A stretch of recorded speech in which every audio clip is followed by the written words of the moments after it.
O Agenda Econômica está de volta falando de como as crises política e econômica estão ligadas. Nosso convidado é o professor João Paulo Peixoto, que é cientista político da UNB. E sobre esse tema do Agenda, que a gente vai escutar as opiniões de dois senadores. Dá uma olhadinha aí. Eu não tenho dúvida de que, em a crise política se aprofundando, as pessoas perdem a confiança em poder investir, gera-se um ambiente de incerteza e, sem dúvida, a crise econômica se agrava. Que é através da política que se administra os bens públicos, através da política se faz a legislação, através da política se fiscaliza quem cumpre as suas obrigações ou não cumpre, através da política se vigia quem está cometendo fraudes, quem está desviando recursos, e é o que acontece no Brasil. Professor, bom, o que a gente está vendo, os políticos concordam que as pessoas estão mais atentas ao que está acontecendo, estão mais preocupadas e querem uma solução. Como é que a gente vai resolver isso? Eu estava falando mais cedo com o senhor, quer dizer, o horizonte é 2018? Sem dúvida que 2018 é um marco importante, porque vamos ter eleições presidenciais e quanto melhor estiver o ambiente econômico, melhor para o governo, né?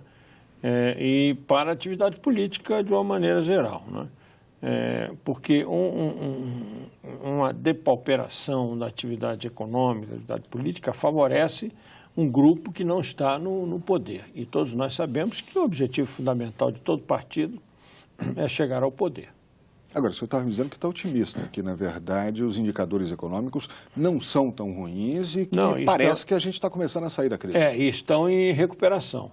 A inflação está em baixa, a taxa de juros está em baixa, né? É preciso que haja agora uma recuperação maior do nível de empregos, que se espera com a aprovação dessas reformas, particularmente a reforma trabalhista.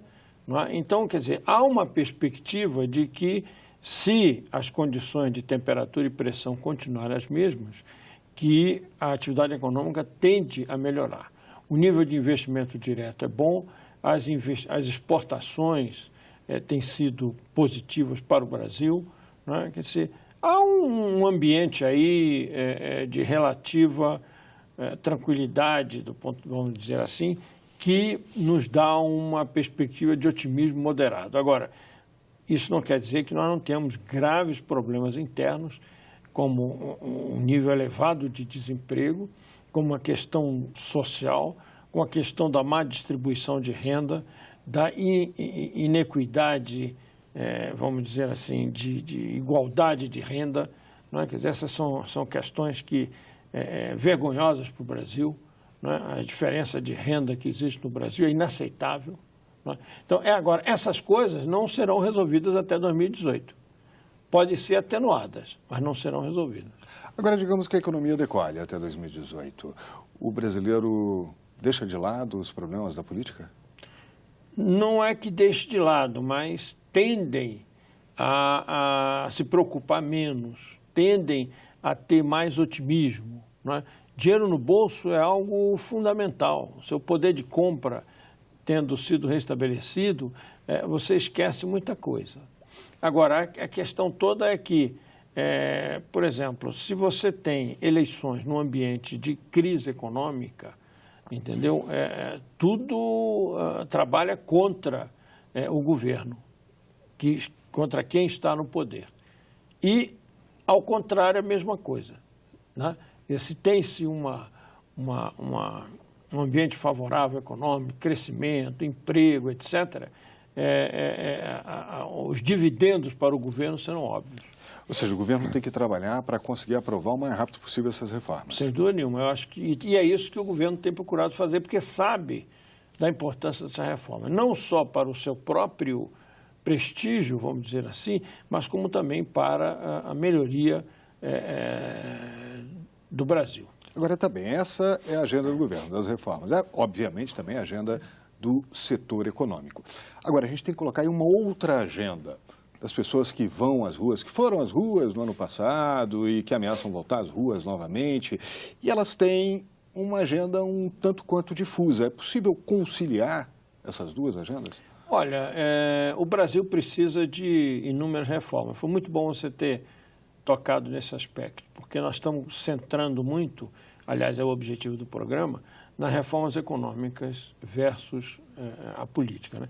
Mas o Brasil precisa de outras reformas, não é? Quer dizer, que não diretamente influenciadas pela economia, né? Por exemplo, eu acredito que o Brasil precisa urgentemente de reformas no ambiente judiciário. Quer dizer, é preciso de reforma do Código de Processo Penal, é preciso uma reforma do aparato de segurança pública, né? Nós não podemos continuar com a situação que nós temos hoje. É preciso que haja uma reforma administrativa no setor público para encarar esse fosso salarial que existe entre as categorias. Enfim, nós precisamos de uma série de medidas para que efetivamente possa se dizer que o Brasil entrou definitivamente numa trajetória de um país decente, vamos dizer assim. Esses pontos que o senhor colocou é que o senhor identifica como provenientes dessa agenda difusa das ruas? Exatamente. O que não é tarefa para 2018 e muito menos, talvez, tarefa para um governo. Mas é preciso que, como disse o presidente Kennedy,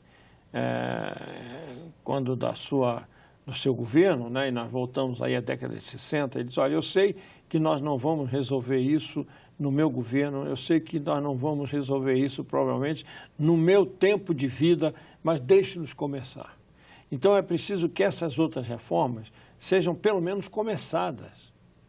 Obviamente é um processo que, como o senhor disse, não depende de um governo, é um processo que depende do Estado brasileiro, da sociedade brasileira, mas num momento que a gente parece estar muito dividido, né? Isso é um drama, é possível conciliar, e aí eu volto àquela questão, é possível conciliar essas diversas agendas que estão sendo colocadas? Tudo de uma vez só é muito difícil, muito difícil. Eu acredito que nós podemos nos dar por satisfeitos se conseguirmos aprovar essas 3 reformas que nós estamos tratando aqui. A reforma trabalhista, a reforma previdenciária, né? E algumas reformas econômicas do tipo reforma tributária, né? Porque, veja bem, como eu disse antes, reformas estruturais de qualquer natureza são potencialmente explosivas, não é? Quer dizer, porque vão atingir diretamente situações estabelecidas, não é? Então, é aquela história, quer dizer, você não pode brigar com todo mundo ao mesmo tempo, né? É preciso que você escolha os adversários para enfrentar, senão a tendência sua é perder. E tem muitos adversários nessas 3 propostas, né? Veja Napoleão, né? Quer dizer, resolveu abrir guerra contra toda a Europa e no final acabou derrotado pelo inverno. Derrotado, isso, exatamente. Agora, professor, algo que interessa, aí o senhor falou que há muitos adversários da reforma da Previdência, da reforma trabalhista, da própria reforma tributária, e há muita gente que defende também. Com a experiência que o senhor tem na análise política, é possível realmente aprovar essas reformas até 2018, mesmo com a crise que se coloca, com as denúncias que são colocadas a diversos integrantes do Poder Legislativo, também do Poder Executivo? Eu acredito que eu vou dar a minha resposta baseado no que tem acontecido no Congresso, não é? Quer dizer, esses problemas de lava-jato, denúncias, descréditos, de uma certa forma, dos políticos, não é, da atividade política, não começaram hoje. Ela já vem aí na agenda há 1 ano, 2 anos, e, no entanto, o Congresso tem aprovado medidas importantes, como nós salientamos agora. Então, eu diria que, baseado nessa experiência, eu acredito que a vontade política do Congresso será no sentido de aprovar essas reformas, não é? Porque, veja bem, tem muita gente contra, não é? Por interesses diversos, por interesses corporativos, por divergências ideológicas, por interesses políticos. Por interesse político, e não necessariamente que seja governo. Eu conheço pessoas que se aposentaram com 50 e poucos anos. Ora, isso não é razoável, não é? Não é razoável. Então, A perspectiva para o senhor é de aprovação e de que a economia, em 2018, ela comece já a se aprumar. Que já deu os resultados que o governo espera que dê, né? Existe vamos dizer assim, um arcabouço preparado para isso, que se as reformas vierem a ser aprovadas, elas darão um impulso muito grande na melhoria do ambiente econômico. E dá para olhar e tentar ver, quer dizer, isso é bom para o governo, isso é bom para quem está no governo, não é? Mirando em 2018. Claro. Esse será todo o esforço do governo, né? Veja bem, esse governo se auto-intitulou como um governo reformista. E ele recuperou a agenda de reforma que estão tramitando aqui há 10 anos, 15 anos, né? Então, não é exatamente nada de novo, não é? Quer dizer, que se pretende aprovar, por exemplo, novamente a reforma trabalhista, reforma previdenciária. Isso está na agenda do país há décadas, né? Só que não se teve ainda, durante todo esse período, as condições políticas favoráveis para aprová-las. Volto a falar, com a economia decolando, dinheiro no bolso, o brasileiro fica mais otimista e desvia um pouco o olhar da política? Não só o brasileiro, como qualquer um. Tá ok. Professor, eu agradeço muito a participação do senhor, agradeço a participação do professor João Paulo Peixoto. Meu muito obrigado também a você, telespectador que nos acompanhou em mais uma Agenda Econômica. Lembrando que a sua sugestão, o seu comentário é sempre bem-vindo. Basta ligar para a gente, liga para 0800 61 2211. E para ver esse e outros programas da TV Senado na internet, é só acessar www.senado.leg.br/TV ou procurar o nosso canal lá no YouTube. Obrigado de novo e até o nosso próximo encontro, viu?